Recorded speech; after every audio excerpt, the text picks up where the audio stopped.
ટીવી9 પર આપનું સ્વાગત છે। હું છું હાર્દિક મોદી। અમદાવાદમાં સ્વામિનારાયણ સંપ્રદાયના સંત ફરી એકવાર વિવાદમાં આવ્યા। કોટેશ્વર ગુરુકુળ સંભાળતા સ્વામી રામકૃષ્ણએ છોડ્યો ત્યાગાશ્રમ છોડી સંસારી જીવન સ્વીકાર્યું છે। સ્વામી રામકૃષ્ણ હોટેલમાં મહિલા સાથે જોવા મળ્યા હતા। સ્વામી મહિલા સાથે જોવા મળતા વિવાદ ઉઠ્યો। કાલુપુર સ્વામિનારાયણ મંદિરે સમગ્ર મામલે સ્પષ્ટતા પણ કરી। સ્વામીએ સ્વેચ્છાએ ધર્મ છોડ્યાનો મંદિર તરફથી જવાબ આવ્યો છે। સ્વામી રામકૃષ્ણએ પોતાની મરજીથી સાંસારિક જીવનની શરૂઆત કરી હોય તેવો દાવો પણ કરવામાં આવ્યો। મહિલા સાથેના ફોટા ત્યાગી જીવન છોડ્યા બાદના હોવાની મંદિરની સ્પષ્ટતા છે।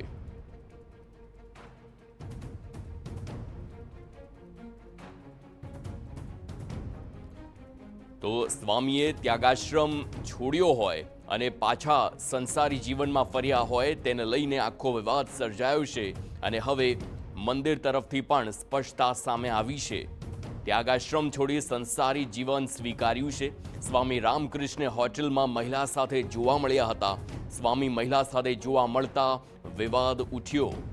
સંવાદદાતા મિહિર સોની ફોનલાઈન પર છે। મિહિર, જ્યારે એક વ્યક્તિ આખું સંસાર છોડી ત્યાગાશ્રમ અપનાવે છે ત્યારે તે સામાન્ય વ્યક્તિથી અલગ થઈ જાય છે અને એટલા માટે લોકો તેમના ચરણ સ્પર્શ કરે છે, પરંતુ જ્યારે આ જ સંત તે ત્યાગાશ્રમ છોડીને પરત સંસારી જીવનમાં ફરે તો ચોક્કસથી સવાલો થાય જ અને વિવાદ થવાનો જ છે।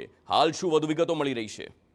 સ્વામિનારાયણના સંત ફરી એક વખત આ વિવાદમાં આવ્યો છે। આ આખો વિવાદ ત્યારે સામે આવ્યો કે જ્યારે કાલુપુર સ્વામિનારાયણ મંદિર એ જાણ થતાં જ આ સ્વામીને બરતરફ તે કરવામાં આવ્યું અને હવે તેને એક પ્રેસ નોટથી ખુલાસો જે કર્યો છે કે સાધુ રામકૃષ્ણ દાસજી પોતાના સંસારી જીવન જીવવા ઈચ્છતા હોવાથી તેને ત્યાગાશ્રમનો ત્યાગ છે તે કર્યો છે અને આ સંસારી જીવન જીવવા માટે પોતાના ગુરુની આજ્ઞા લઈ અને આ સંપ્રદાયમાંથી વિદાય લીધી હોવાનું તેમને આ ઉલ્લેખ છે તે કરવામાં આવ્યો છે। પરંતુ જે એક આક્ષેપ છે કે જે તેમને દ્વારા એક મહિલા સાથે તે જઈ રહ્યા હોવાનો એક વિડીયો છે તે હોટલમાં જોવા મળતા હોવાનો સામે આવ્યો છે અને જેને લઈને આ વિવાદ છે તે સામે આવ્યો છે, પરંતુ આ મામલે હજી સુધી આવો કોઈ સ્પષ્ટ વિડીયો છે તે સામે નથી આવ્યો અને જેને લઈને જે રામકૃષ્ણ દાસજી રંગરેલિયા બાબતે સમાચાર તદ્દન ખોટા હોવાના એક પ્રેસ નોટ કરી અને કાલુપુર સ્વામિનારાયણ મંદિરે ખુલાસો છે તે કર્યો છે અને તેમના બે ફોટો અને વિડીયો વાયરલ થયા છે તે સંપ્રદાયનો ત્યાગ કર્યા બાદનો હોવાનો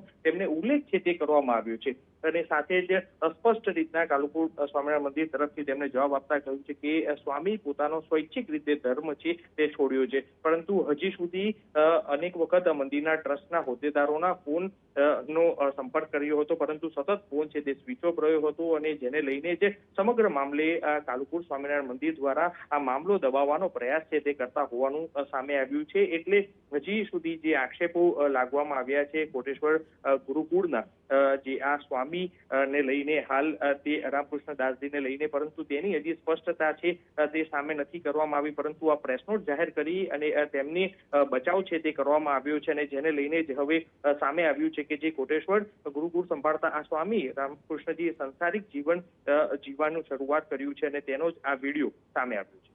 આભાર મિહિર સમગ્ર માહિતી બદલ।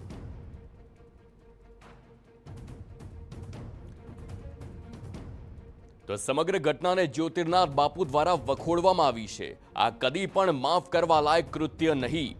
સ્ત્રીઓનું મોઢું નહીં જોવાની વાત કરે પણ તેને રૂમમાં લઈ જાય એમને સંસ્થાએ કાઢી મૂક્યા છે, પણ જે પ્રકારે આખી આ ઘટના બની તેમાં 15 દિવસમાં પાછા પણ લઈ લેશે તેમ પણ જણાવ્યું છે। આ બાબતે હવે સમાજે જ જાગૃત થવાની જરૂર છે તેમનું નિવેદન।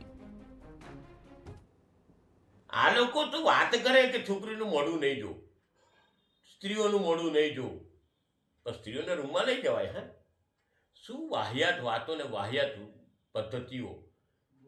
આ લોકોએ જે પ્રમાણે સમાજમાં દુરાચારના દાખલા, કુકર્મના દાખલા આપ્યા છે ને તે તો કોઈને વખાણવા લાયક નથી। આ કદી માફ કરવા યોગ્ય નથી। એમણે હમણાં કાઢી મૂક્યા છે એમની સંસ્થા દ્વારા, 15 દાડમાં પાછા લઈ લેશે, કારણ કે બધા કાચના ઘરમાં બેઠા છે ને કાચના ઘરમાં બેઠા તો પથ્થર મારે તો મારું ઘર તૂટે।